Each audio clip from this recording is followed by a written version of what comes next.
Welcome back to the lab. It's early November and it's time to say goodbye to the 300ZX project. It's been here far too long. A couple of those fars are because of the other one of these that's actually holding the camera today. 4 months or something of nothing. And then waiting for parts, all that sort of carry on. You know, it'd be nice if we could just get things in and just work on them 8-9 hours a day, 5-6 days a week, and then they just go out the door, and that's that. That's not how the world works. That's not the real world. That's been here, I'm going to guess and say it's 14 months. It might be worse than that, but I'm going to guess at that. And in that time, it's had, according to the paperwork, a bit less than 150 hours of work put into it. So when you look at that on paper and go, that's not even 4 weeks.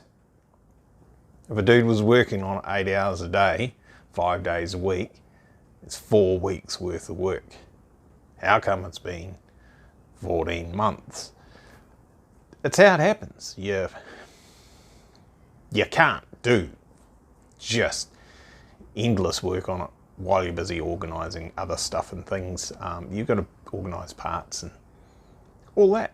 So let's have a look at where we got to with it and run through some of the things that we wanted to get done, would have been nice to have got done. But time constraints, financial constraints, the economy turning pretty much disgusted, isn't it? It's not good. There's a lot of engineering firms have gone broke. There's a lot of race car projects and toy cars and stuff. This one isn't. Gone on the market for sale for stupid cheap. So as I understand it, this one's going to go home. It's going to have a bit of a go back into hibernation for a little bit and come back out when things suit a little bit better. Whether it comes back up here or not, I don't know. But we'll find out when he gets that far down the track. Obviously, there are a bunch of videos that pretty much cover most things, and I'll no doubt forget. It doesn't look all that bad, yellow with blue, does it? If it was a race car and you...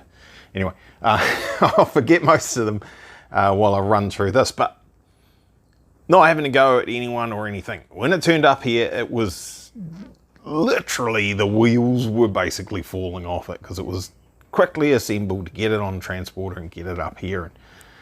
And the transporter truck, shake, rattle, nuts and bolts coming loose on the back, and pretty much the wheels were falling off it when it got here. So there was a lot of nice gear there, but just assembly required some finesse and some finishing off and all that sort of carry on, and that's not the guy's forte, so he needed someone else to get on with it, and it's a massive project.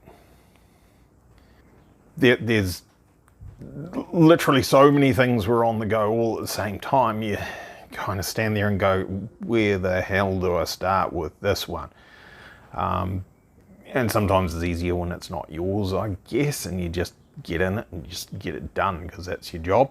When it's your own project, and you might get a bit in the wrong mindset, I guess, and get a bit stuck, and it gets a bit hard to do. So that's why it ended up here. I can't show you underneath the car very easily. Basically all the suspension was sorted out so that the thing moved. That was done pretty early on in the piece. The fuel tank had to come out for some reason. I don't remember why that had to come out, but the fuel tank had to come out, and so we under-sealed up over the top of where the fuel tank goes, and we put a new hanger in there. Oh yeah, that's right, there was junky fuel, and then we had to clean it out properly, so that might have been the reason. And then was it whole fuel system from rear of car, front of car, that's all being done. I'll try and stay at the back for now. It had an aftermarket exhaust system for it, which didn't work with the rear bumper, the style of mufflers on the back, so we made up a new section. No, we got new mufflers for the back with different tips to make them fit the bumper without chopping up the very expensive Strozek bumper. So that was all done. And then the rest of the system coming forward test pipes and that, they generally don't fit very well, so that all had to be fettled and make that all fit nicely, so that all got done. And then basically in the engine bay here was entirely replumbed, everything, all fluid stuff and things was all redone, and that's a new plenum on there with all the coil pack mounts and everything all deleted off that. So there's a bit of time there. The whole front of the engine came to pieces and the cams were all dialed in, like set. They're adjustable. Both of them adjustable? I believe so, looking at it. I'm pretty sure I can see the back of the screws. So those are all actually set properly. They're quite terrible from the factory when you get out the right equipment and measure it all. It's all pretty yucky. So, and then that's all put back together obviously, and there was a trigger wheel put on there to run the system a lot nicer, and a custom trigger setup done for the exhaust cam there. And there's all intake plumbing is all redone, made better, Wiggins clamps on the throttles and all that sort of carry on. Moved the power steering fluid reservoir over there. We had the fuse box. Somebody had moved the fuse and relay box down under the headlight here, and it was just, if you ever blew a fuse you'd be completely stuffed. So that was all taken apart and reshifted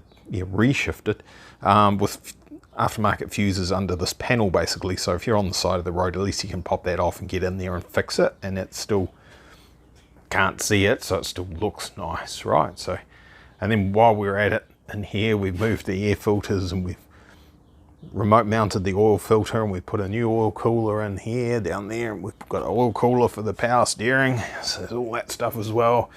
All the PCV system, pressurized crankcase ventilation systems, all modified and hopefully compliable. It just depends on who looks at it and how hard they look at it. With a catch can thing there, radiator overflow reservoir there. Of course there's nitrous oxide plumbing.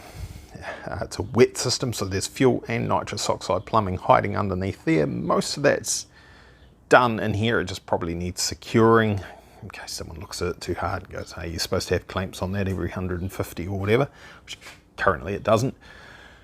Running out of brain, running out of breath. We've put a PDM in there, a Link Razor PDM, just basically straight through where my finger is there, behind the passenger seat. There's a Link G5 Voodoo ECU in there, and it's all being wired up with a custom harness, and it's all being tuned, and it runs.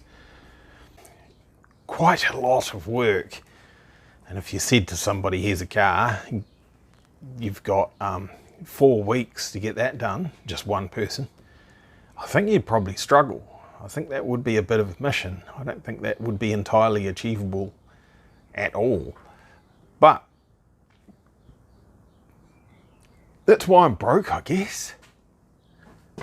I don't charge enough. I need to fix that. Anyway,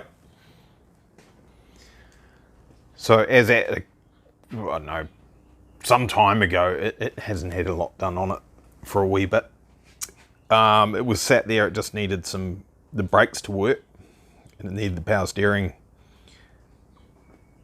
checked for leaks and all that, and filled up with fluid, make sure it goes, and then it would be drivable for the sake of moving it around easier.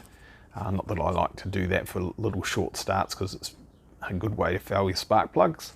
And on this car, if you do that, yeah, good luck. You could take the inlet manifold off it. It's a big job. Big job to change the spark plugs on this one, so we don't want to be doing that too often. But I got out here, it is Saturday, so it must have been yesterday, and made the brakes work, so that's good. Put some hoses in here, turned some brackets around that were around the wrong way. They're now around the right way. Caliper's still fitted and behind the wheels, just. We've got like less than credit card clearance on that stuff and things. Fitted all the brake pads, hoses and all that. Bled up the brakes. Brakes work. It's got a cracked brake rotor on the back. I think it's the other side, so that's unfortunate. He needs new rotors on the back, but in the scheme of things, that's nothing. So now we've got power steering, the clutch, the brakes work, and it starts, drives, runs. So, yay. It went from It wasn't when it left his house, I'm sure, but it went from the wheels literally falling off the thing to we can drive that now. So it did take a long time, but that's how it is. That's how it goes. And it'll be great to see the thing finished. It's not that far away. It says every fabricator in the world before they throw another 200 hours into the job. It's not that far away, just a little bit more. This isn't that far away at all. Basically, the engine bay is 5-6 hours and you'd have that sorted. There really wouldn't be anything more that you'd need to do on that at all. And then it comes down to the interior on the car. I've got an itch. It's fixed. Comes down to the interior on the car, which is huge, and I don't get involved with that sort of thing. And the paint job, fortunately the guy used to be a painter, so he can paint his own car. Why does that sound nasty? He will be able to paint his own car and save himself a whole lot of money and get the satisfaction out of it. That doesn't sound nasty. It sounded nasty before for some reason. There's some wiring to sort out inside the car. It knows when you're in neutral, so that's good, the ECU. There's a power steering switch there to sense when there's pressure on the power steering system to bump up the idle a little bit and stop it from stalling. That's there but not set up. So things like that, whether he wants to do that or not, I don't think it'll need it. I think the idle response on it is quick enough, it catches it and it won't be a problem. And then it's just a case of just insulating the wires and securing the wires and stuff, and then that's all done before you get the interior done. He's a car audio installer. I don't think he's going to have any problems putting some insulation around the wires and making them look nice, so we'll leave that for him to do. So yeah, I believe on Monday the truck will turn up. Hopefully we can get it on the truck without ripping that front bumper off, and it will be off home. And there's already a couple of projects lined up that want to try and get themselves into this spot, or that spot, or that spot. These two, I want these done before Christmas. We've got more Link ECU goodies for these. Do with that, see? That'll make them go good and nice and safe. Put some, well, there's no sensors here, they're coming. We've got oil pressure and temp, and we've got fuel pressure sensors coming, so we can make the brains look after the engines, so that if anything's going wrong, the brains are going to say stop, stop. All right, thanks for watching. This needs a new front bumper. I better go buy a lotto ticket. Shout the guy a new front bumper. Look at that exhaust, beautiful. Okay, cheers, boy.